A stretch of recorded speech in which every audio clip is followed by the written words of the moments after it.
uncle uncle uncle నాన్న ప్రాణం ఉంది నాన్న ఏం కాలేదు అంకుల్ అంకుల్ అరుణ్ వెళ్ళి వెంటనే డాక్టర్కి ఫోన్ చేయి సరేనన్నా విశ్వం విశ్వం అంటే ఇన్ని రోజులు ఈయన పుట్టలోనే ఉన్నారా ఇదంతా ఎలా జరిగి ఉంటుంది ఇన్నాళ్ళైనా ప్రాణాలతో ఉన్నారే ఎంత అదృష్టవంతుడు విశ్వం నీకేమైంది విశ్వం నేను ఇలా చేసింది ఎవరు చెప్పు విశ్వం చెప్పు రాజశేఖర్ దిగులు పడకండి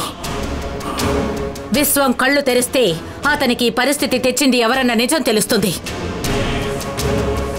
విశ్వాన్ని లోపలికి తీసుకురండి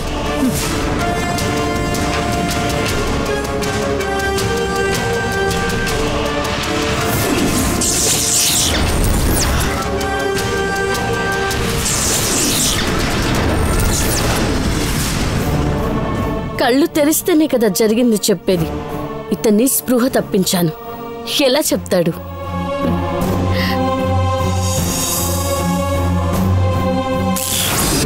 ధర్మ మూర్తి ఇలా వచ్చి పట్టుకోండి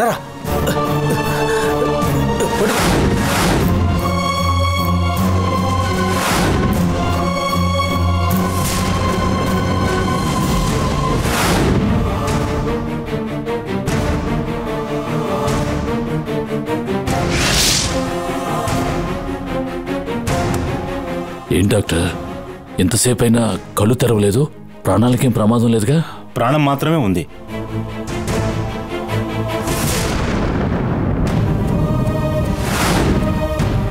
ఆయన కోమా స్టేజ్లో ఉన్నారు ఎప్పుడు స్పృహలోకి వచ్చేది చెప్పలేం విశ్వాన్ని ఏదో విధంగా మీరే స్పృహలో తీసుకురావాలి ఆయనకి ఇవ్వాల్సిన ట్రీట్మెంట్ ఇచ్చాను కానీ ఇంప్రూవ్మెంటే లేదు నేను చేయాల్సిందే చేశాను ఇక తగ్గిపోవటం అనేది దేవుడి చేతిలోనే ఉంది సార్ ధైర్యంగా ఉండండి నేను వస్తాను సరే రండి డాక్టర్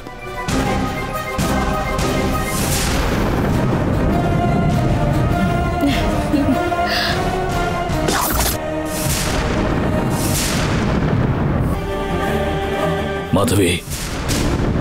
విశ్వం కోమాలో ఉన్నాడని డాక్టర్ గారు చెప్పి వెళ్ళారు నువ్వు నీ శక్తిని ఉపయోగించి విశ్వాన్ని మామూలు మనిషిని చేయాలమ్మా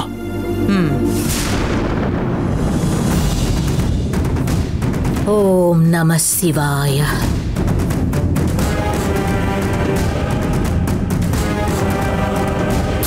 పంచభూతాలైన భూమి ఆకాశం నీరు అగ్ని వాయువుల సాక్షిగా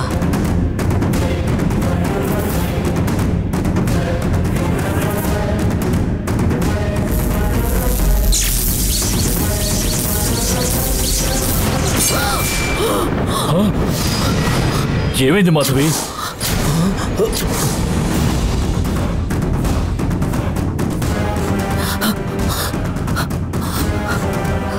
ఏమీ లేదు రండి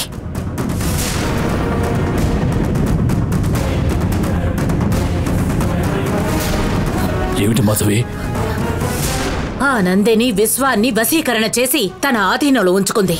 అందుకే నా మంత్రాలేవి అతని మీద పనిచేయడం లేదు విశ్వాన్ని నందిని తన అధీనంలో ఉంచుకుందంటే ఇప్పుడు నందిని ఇక్కడికి వచ్చిందంటావా వచ్చింది ఇప్పుడు కూడా ఎక్కడో ఉండి మనల్ని చూస్తూనే ఉంది